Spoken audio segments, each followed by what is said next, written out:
예. 안녕하세요. 길바닥 아카데미에서 국어를 가르치고 있는 김우범입니다. 예, 제가 받은 문제는 이번 수능 문제고요. 문법 11번, 12번 문제입니다.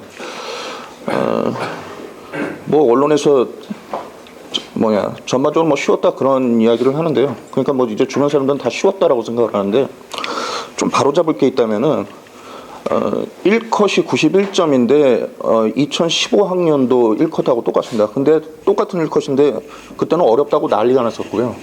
지금 또 쉽다고 이야기하는데요. 말이 정확하게는요. 이게 쉬웠던 거는 상위권 학생들한테 쉬웠던 거고 상에서 중 거기서부터는 어려운 건 매한가지였습니다. 예, 그렇게 보시면 좀 정확할 것 같고요. 지금 나와 있는 문제는 이제 다이어에 관련된 문제인데 기본적으로 좀 잘 안 나왔었던 좀 낯선 문제들이 나왔고요. 두 문제가 있습니다만 첫 번째 문제는 좀 무난하게 풀 수 있는 문제고 두 번째 문제 같은 경우에는 학생들이 일반적인 문제집에서도 거의 보지 못한 문제이기 때문에 조금 당황했을 수 있었던 그런 문제라고 좀 생각이 됩니다. 네. 등급은 3등급을 잡겠고요.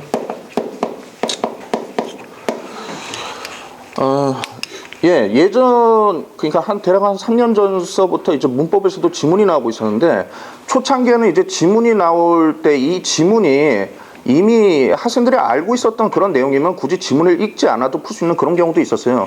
근데 이제 점점, 이 지문이 기존에 배웠었던 어떤 그런 자기가 공부했었던 문법 내용, 그것과는, 거기에서는 이제 볼 수가 없는 좀 세부적인 내용들이 지문으로 나오는 경우가 많기 때문에 등급이 높다고 해가지고 뭐 안 읽고 들어간다든가 그럴 수는 없습니다. 글은 읽어야 돼요. 그래서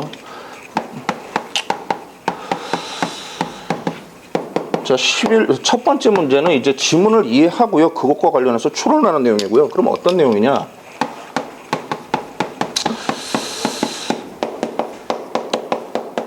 다의 개념과 특징을 살펴봐야 되는 내용이에요. 그런데 이 특징이 일반 문법서에서는 안 나오는 내용입니다. 그 다음에 두 번째 문제는 실제로 적용을 해보는, 그러니까 사례를 적용하는 문제인데요. 자, 이 문제가 조금 낯설었던 문제고요. 이거는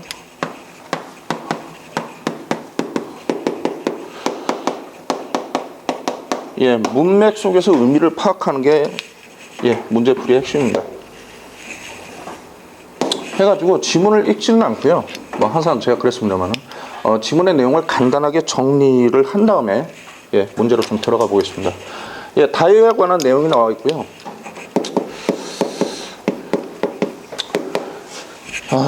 그냥 한번 여쭤볼까요? 김한빈 선생님, 다이어를 어떻게 기억하고 계시나요? 단어가 뜻을 여러 개. 둘 이상의 의미를 가지고 있는 단어입니다.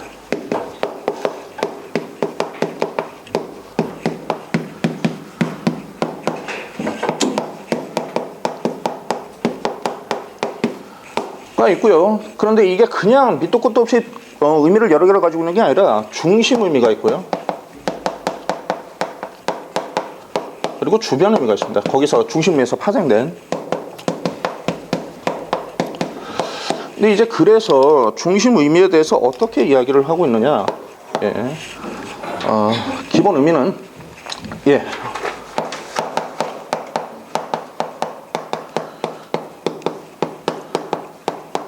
이거를 습득하는 건 아이들이겠죠. 아이들이 이 의미를, 중심 의미를 습득하는 시기가 빠르고, 그리고 또 사용 빈도, 이 의미로, 주변 의미보다 중심 의미로 사용하는 사용 빈도가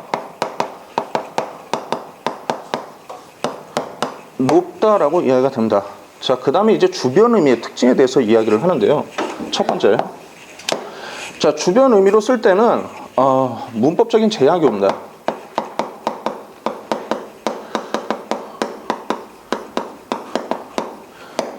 자, 예를 한번 들어보면요. 이 지문에 있는 예를 좀 들어보겠습니다.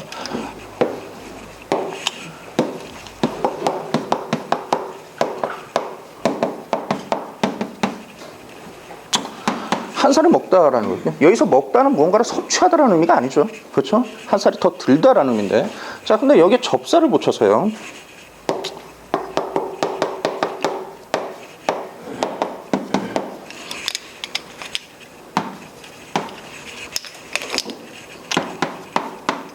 이게 가능한가요? 한 살을 먹히다라는 표현은 아마 들어본 적이 없을 겁니다. 예, 이런 식으로. 그러니까 섭취하다라는 의미일 때 죄송합니다. 섭취하다라는 의미일 때는 먹히다라는 의미가 가능한데 이런 식으로 주변적 의미로 확장이 됐을 때는 이런 표현이 불가능하다라는 겁니다. 이런 제약이 있고요. 그 다음 두 번째.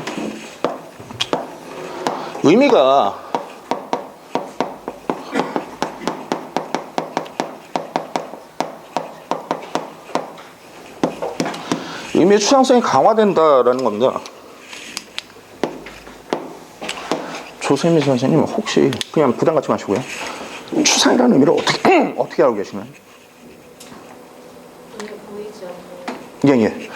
이 추상이라는 의미는 일반적으로 감각적으로 인지할 수 없는 것이라는 의미로 받아들이시면 됩니다. 자, 그래서 예를 들면은 자, 손이라는 예를 들면은 손은 신체의 일부죠. 그렇죠?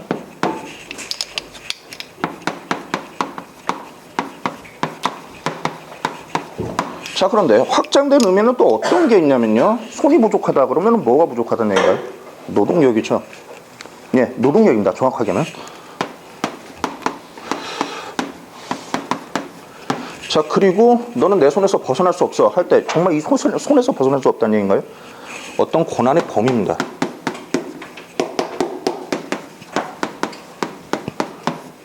자, 이걸 좀 생각해 보면은 신체 일부라는 거는 예, 굉장히 직접적이죠. 눈으로 볼 수 있는 거고 만질 수 있는. 자, 이런 식이지만은 노동력이나 고난, 범위 이런 의미가 됐을 때는 굉장히 추상적인 의미를 띠게 됩니다. 자, 이런 특징을 얘기를 하고 있고요. 자, 조금 여기에 더해서 그런데 예, 다의 의미가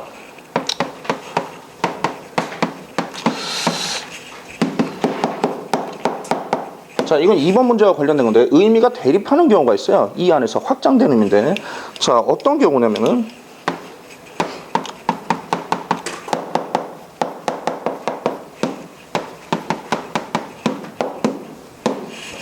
자, 똑같이 둘 다 앞입니다.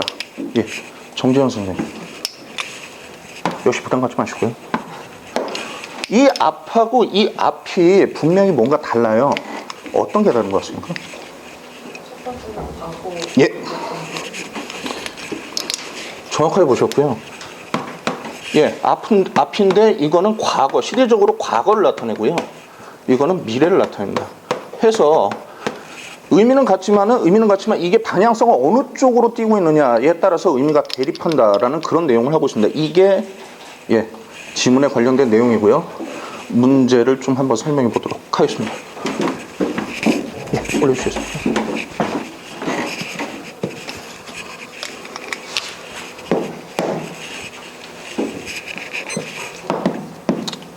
첫 번째, 대부분의 아이들이 별의 의미 중 군인의 계급장이라는 의미보다 천체의 일부라는 의미.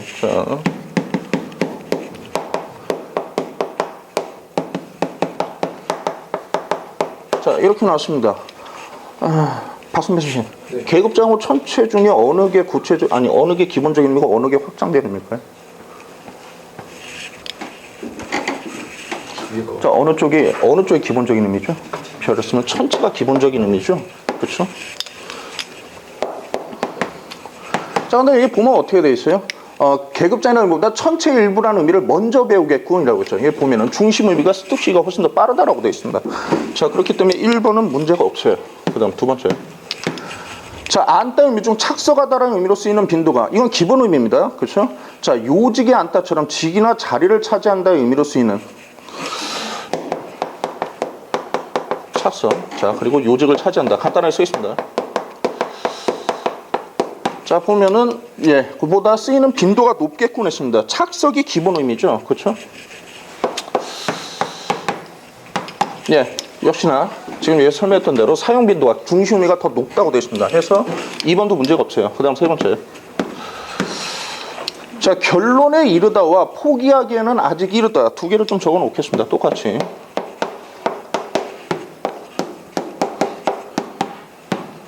상식적인 의미로 생각하시면 되는데, 예, 김한수 선생님, 결론에 이르다하고 포기하기에는 아직 이르다. 각각이 어떤 의미인 것 같습니까? 결론에 이르다는 거는 그 결론이 됐다, 도달했다. 예, 예, 이르다는 거는 일찍. 예, 그렇죠. 의미의 유사성이 있나요? 없습니다. 없습니다. 이런 걸 뭐라고 할까요? 예, 동의어라고 합니다. 자, 해서 보면은 의미에 서로 연관성이 없습니다. 동의어는 글자가 같을 뿐이에요. 자, 그래서 이 두 의미는 중심 의미와 주변 의미의 관계로 볼 수가 없습니다. 그 다음 네 번째. 자, 팽이를 돌리다는 어법에 맞는데, 예, 기본적인 의미죠? 침이 생기다는 의미의 침이, 군침이 돌다, 이거죠. 자, 돌다는 군침을 돌리다로 쓰지 않죠.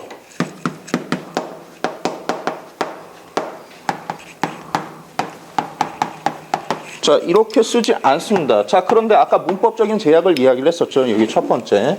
그렇죠? 자, 군침이 돌다의 돌다는 주변 의미가 맞습니다.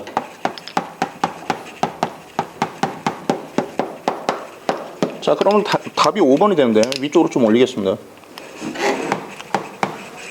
자, 5번을 보시면 사람의 감각기관을 뜻하는 눈의 의미가 눈이 나빠져서 안경에 도수를 올렸다 할 때, 자, 여기에서 눈은, 자, 눈이 나빠졌다 하면 이 눈이 어떤 의미일까요? 예, 시력이라는 의미입니다. 예, 추상적으로 확장된 의미죠. 자, 눈의 의미로 확장되었으니 눈의 확장된 의미는 기존 의미보다 더 구체적이겠다. 자, 확장된 의미인데 지금 선지에서 뭐라고 얘기하고 있어요? 구체적이다 라고 얘기를 하고 있죠. 자, 이 부분이 틀렸죠. 지금 보면은 두 번째 특징으로 의미의 추상성이 강화된다라고 하고 있습니다. 여기에 지금 어긋나기 때문에 정답은 5번이 됩니다. 자, 이렇게 되고요. 등급별로 이야기를 한다면 아까 처음에도 말씀을 드렸지만은 요즘에 지문이요. 그러니까 문법 지문이 등급이 높다고 해가지고 그냥 나는 사전에 알고 있으니까 그냥 들어갈래 할 수 있는 그런 지문이 아니에요. 그러니까 일반 문법서에서 나오지 않는 지문이기 때문에 등급이, 그러니까 1등급, 2등급이라고 하더라도 지문을 읽어야 된다라는 그런 측면에서는 변함은 없고요. 다만 대처가 훨씬 더 빠르기는 할 겁니다. 그리고 등급이 낮은 학생들 같은 경우에는 물론 제가 생각하기에는 3등급 낮거나 4등급이라고 하더라도 지금 다이어의 어떤 이런 기본적인 개념을 모른다라고 생각하지는 않는데, 여튼 지금 여기 동음 이어도 나왔습니다면은 등급이 안 되는 학생들 같은 경우는 다이어하고 에 대한 기본적인 학습을 좀 다시 한번 짚어주고 이런 문제가 나왔으니까 좀 대처가 가능해야 되겠다. 자, 이런 부분은 추가적으로 좀 지도할 수 있겠습니다. 출제율은요.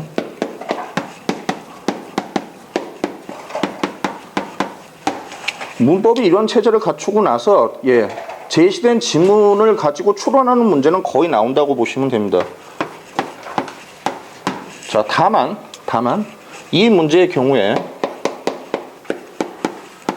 글만 꼼꼼히 읽었으면 문제가 크게 어려운 것은 아닙니다. 해서 난이도는 이 정도로 설정을 하겠습니다. 1번 문제는 여기까지입니다. 수고하셨습니다.